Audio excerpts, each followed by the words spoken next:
18 de octubre de 1982, a los 6 años de haberse iniciado el proceso, Hernán Ricardo y Luis Posada se fugan del cuartel San Carlos de una manera espectacular y se refugian en la Embajada de Chile. Allí en la Embajada de Chile, todo empezó a salir como según lo habíamos planeado. El embajador nos dio protección diplomática y se sometió en nuestro caso a consulta a Pinochet. Sin embargo, vinieron otra vez las presiones de Castro. Castro decía que nadie podía haberse escapado del cuartel San Carlos si no era ayudado por el gobierno. Y el gobierno otra vez retrocedió. Castro amenazó a las Fuerzas Armadas, amenazó al presidente de la República, y el gobierno retrocedió y hubo un arreglo entre Pinochet y el gobierno venezolano. Allí, estando yo en la embajada, se apareció a verme mi amigo, el doctor Remberto Uzcategui Bruzual. En aquel momento era director otra vez de la DICIP. Yo había trabajado bajo su cargo y es una persona de una honestidad intachable y una postura recta y firme, que me merecía todo su respeto. Y me dijo, mira, Basilio, a mí me decían el comisario Basilio, mira Basilio, yo vengo de parte del presidente de la República. El presidente de la República me prometió a mí que si tú sales voluntariamente de la embajada, sin ningún problema, y te recluyes en la prisión, en 2 meses, viene la decisión de tu juicio. Yo soy, era en aquel momento el único procesado en el mundo que se había fugado estando absuelto. Y yo lo que quería era que se celebrara el juicio y salir absuelto en la segunda instancia, que era como tenía que ser. Yo le dije, doctor, yo creo en usted, pero ¿y si a usted lo engañan? Él me dijo, si a mí me engañan, yo renuncio al cargo.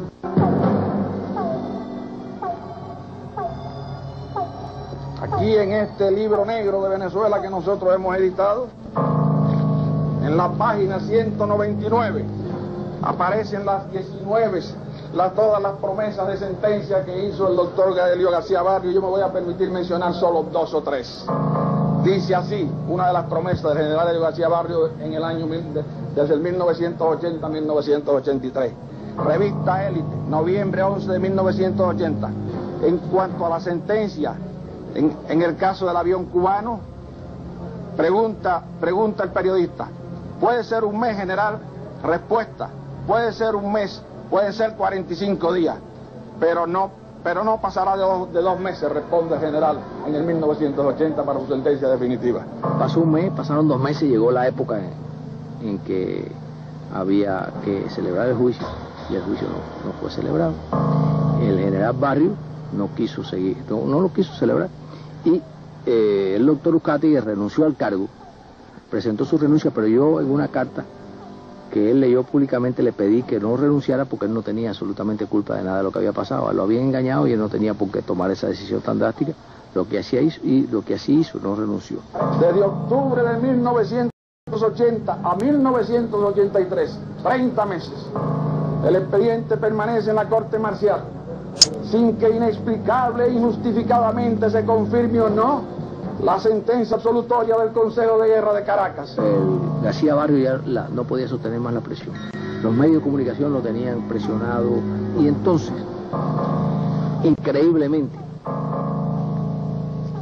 ese general tomó la decisión, después de 2 años y medio de tener el expediente sin llegar a una decisión, tomó la única decisión que pudo haber tomado.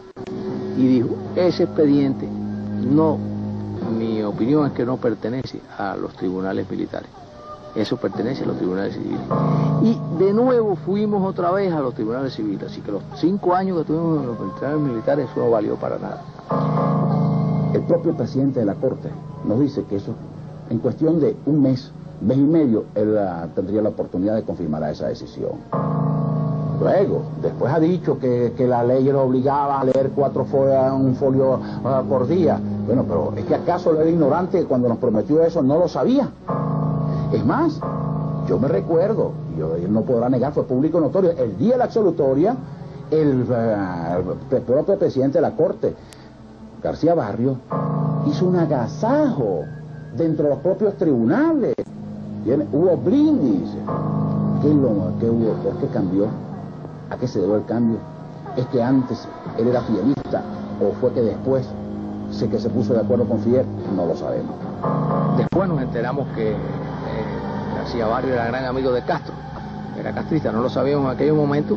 Aparece en una fotografía abrazando con Castro y riéndose los dos. En todas estas promesas, que fueron 19 en la prensa escrita y cerca de 50 en la televisión, todas las cuales las irrespetó y las incumplió, en complicidad y en contubernio con Fidel Castro, y que culminó en aquel abrazo con el tirano en La Habana, y que todos ustedes conocen, y que está aquí, cuando fue a recibir precisamente sus remuneraciones y sus halagos allí con el tirano de Cuba, por la labor que había hecho de retener el expediente 30 meses sin sentencia, después de haber prometido tantas veces sentencia definitiva. Aquí está la causa, el porqué nosotros, una de las causas del por qué nosotros habíamos perdido la fe en la justicia venezolana.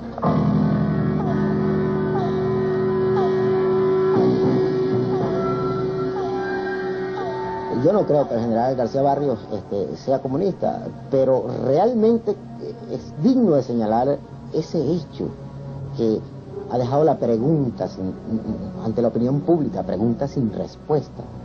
¿No sería acaso que el general García Barrios, por razones ideológicas, no se decidió a confirmar la sentencia absolutoria?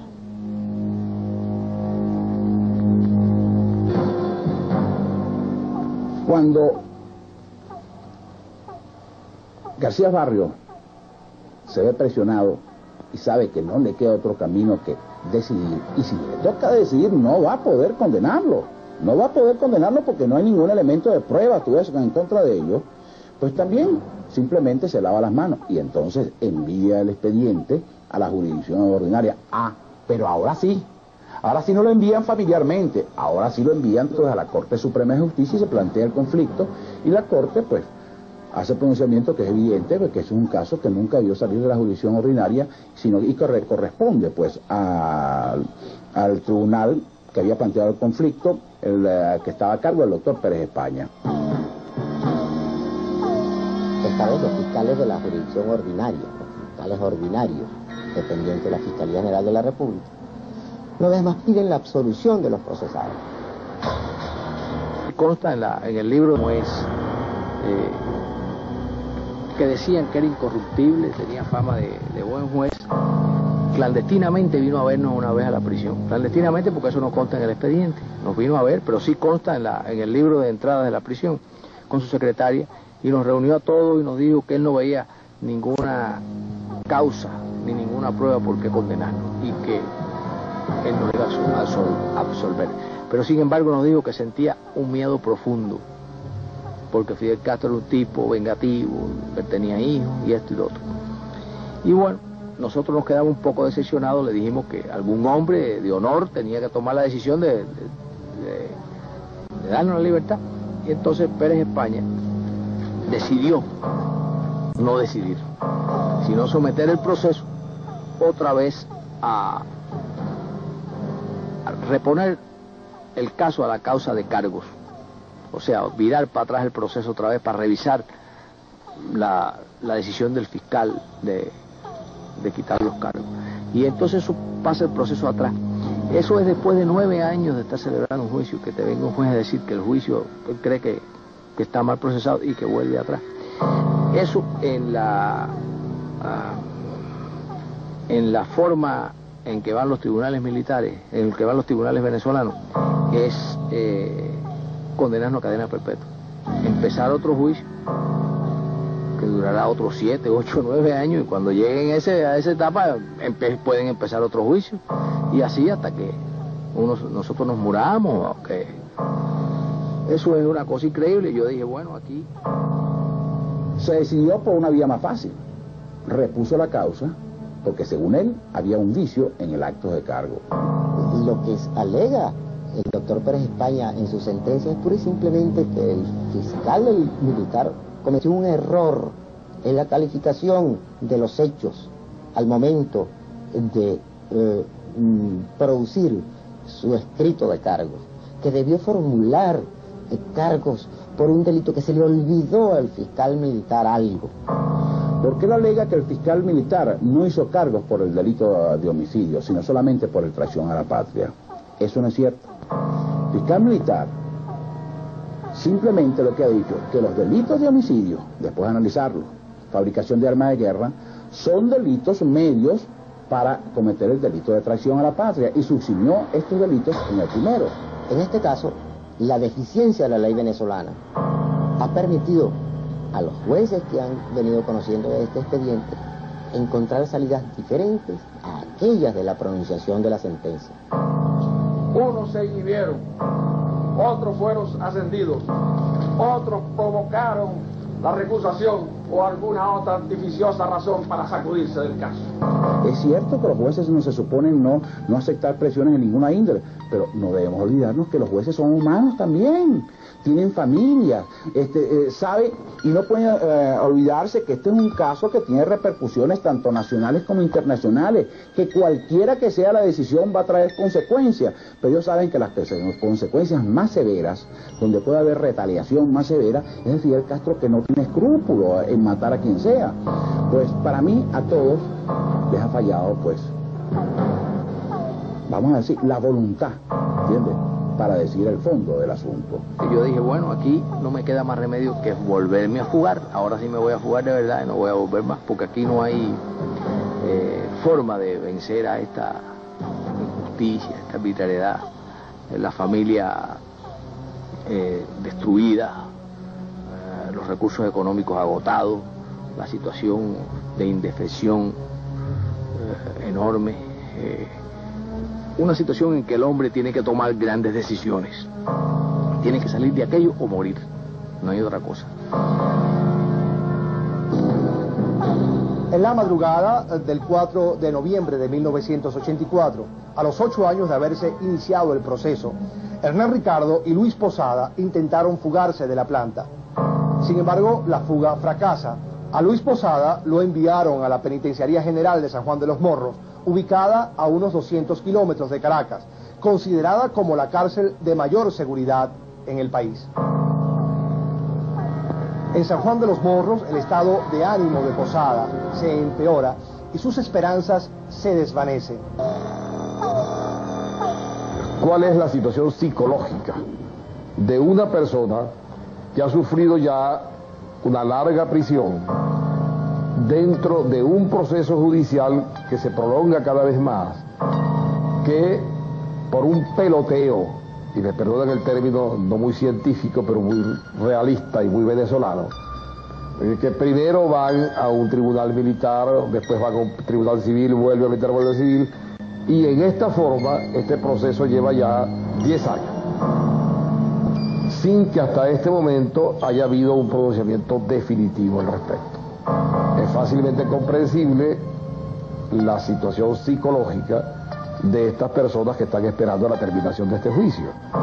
Y para un psiquiatra que tuviera la ocasión de conversar con ellos, de analizarlos, de estudiarlos, encontraría indiscutiblemente dentro de su estado psicológico actual una situación muy peculiar, que es esta de la indefinición, de estar esperando algo que se tarda, un proceso que se prolonga, que no tiene fin y que puede pasar todavía muchos años más sin que haya un pronunciamiento definitivo.